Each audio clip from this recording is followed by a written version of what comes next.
Já ele para. Olha meu banhinho, que gostoso. Eu vi que ele tava com frio.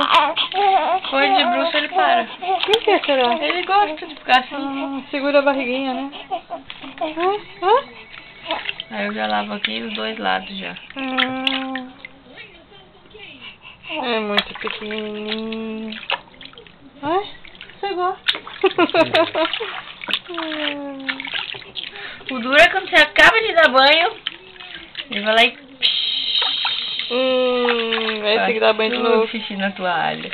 Aí você dá banho de novo. Daí eu, pelo menos as partes. Aí eu limpo de novo. Agora tá de olhinho aberto.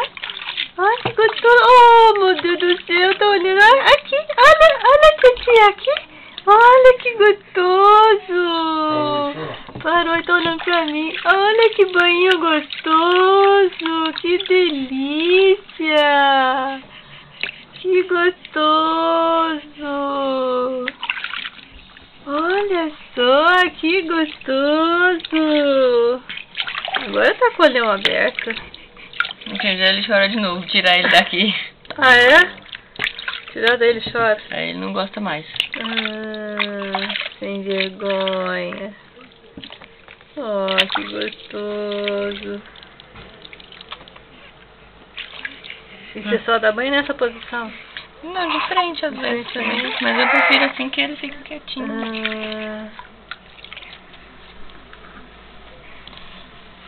Me ajuda?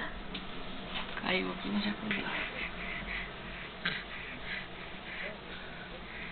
Ai, que sucesso. Pode pegar? Pode pegar.